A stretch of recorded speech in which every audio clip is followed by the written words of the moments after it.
Hello, everyone. Today, my topic is about General Douglas MacArthur. Um, I'll be giving my audience an informative speech about the brave General MacArthur and what he did during World War II. I'd like to begin with, what General MacArthur said at the beginning.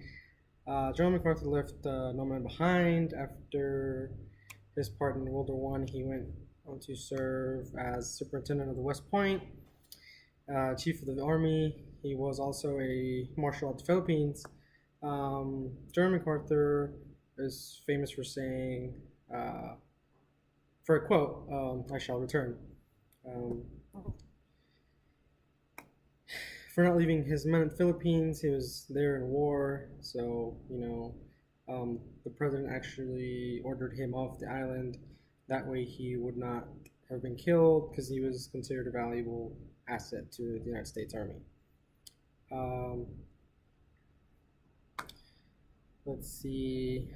I'm going to give you a brief description of General MacArthur when he was younger. General MacArthur was born January 26, 1880. Um, he was there to view. He served in World War One and also serving in World War Two. So he kind of, lived both wars and he saw them through his own eyes.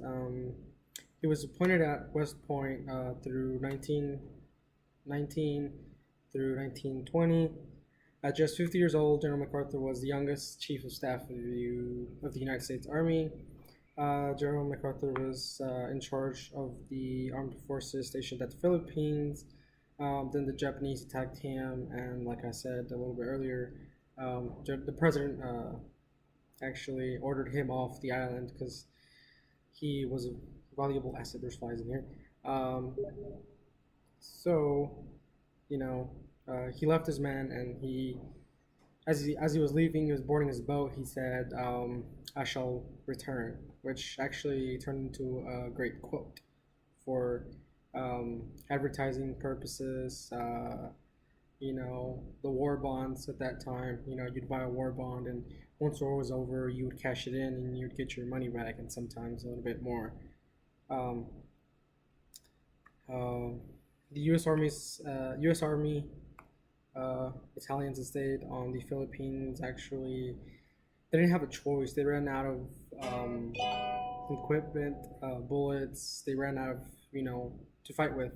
Their will was still there, but they unfortunately ran out of ammunition and support. So and then the famous Bataan Death March happened. A little brief history background on that. Thousands, maybe let's say hundreds, couple thousands of American soldiers and Philippine soldiers are fighting along with Americans. Had a march, you know, miles and miles of treacherous jungle, mosquitoes, and then the Japanese weren't very kind to them, so most of them, or a lot of them actually died during the march, and they were put into concentration camps. A lot of them died of dehydration, diseases. Some were, abused and slaughtered like animals. Um, but then, like MacArthur said, he will return, and he did return. He returned on October, I believe, October 20th, um, 1944. I believe he returned. He returned to save his men and free the Japanese, or free not free them from the Japanese. So uh, freed them from the Japanese, and then luckily, well, not too luckily, but he saved 1/3 of his men that stayed there, along with the Filipinos that were in the Philippine Army at that time. Um, also, after that happened, after the war was actually over, General MacArthur was in charge of rebuilding Japan. The president actually was left him with the duty. Um, he was supreme commander of the Allied powers. His goal was to implement a post-war Japan government by getting rid of the Japanese capabilities like warplanes or whatnot. They wanted to give them the pro-American view. With undefined power, General MacArthur was compared to being an imperial being to himself, and to the point where the people in Japan actually thought he was that. But tensions grew within the president and MacArthur. MacArthur kind of let his ego get in the way. He would do things his own way instead of following rules and step by step things that were supposed to happen. So eventually, what ended up happening was that the president at that time fired the general MacArthur, um, and he replaced him with, let's see, replaced my goodness, oh my goodness,